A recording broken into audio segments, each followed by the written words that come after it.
భుజంలో నొప్పి ఉందా, adhesive capsulitis లేకపోతే ఫ్రోజన్ షోల్డర్ అనే డయాగ్నోసిస్ చేశారా ఆర్థోపెడిక్ డాక్టర్. సో దీనికి లోపల నుండి ఇలా చెయ్యి ఎత్తేటప్పుడు బాగా నొప్పి రావడము, నార్మల్ పని చేసుకోవడానికి చెయ్యి కదిలియడానికి నొప్పి రావడం అనేది సహజం. దీనికి సర్జరీ లేకుండా ఎంబోలైజేషన్ ప్రొసీజర్ ద్వారా నొప్పి అనేది కంప్లీట్ గా తగ్గదు. ఇది దీనికి ఒక కోత లేదు, ఒక కుట్టు లేదు. ఇది లోకల్ అనెస్థీషియాలో చేస్తారు అండ్ ఇది ఒక డే కేర్ ప్రొసీజర్ మాత్రమే. మీరు ఇంటికి సాయంత్రం వెళ్ళిపోవచ్చు. ఇది కోత లేనప్పుడు నొప్పి కూడా చాలా తక్కువ ఉంటుంది. ఈ ఫ్రోజన్ షోల్డర్ లో ఏమి చేస్తాం? ఫ్రోజన్ షోల్డర్ అంటే మనకి ఉన్న బొక్క పక్కన ఉన్న కండనరంలో వాపు అనేది వస్తుంది. ఈ వాపు వచ్చినప్పుడు అబ్నార్మల్ గా అంటే ఖరాబ్ అయిన రక్త నరాలు బాగా సోకుతాయి ఈ కండనరంలో. ఈ కండనరంలోకి నొప్పికి దారి తీసిన రక్త నరాలను బంద్ చేస్తే నొప్పి అనేది సిగ్నిఫికెంట్ గా తగ్గిపోతుందండి. అది చేసినప్పటి నుంచి ఓ 3 వారాల పాటు నొప్పి అనేది బాగా గ్రాడ్యువల్ గా మెల్లమెల్లగా తగ్గుతూ వస్తుంది. అండ్ మీరు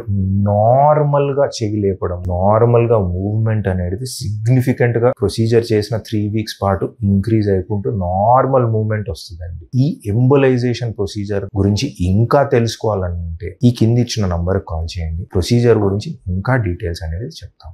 థ్యాంక్ యూ.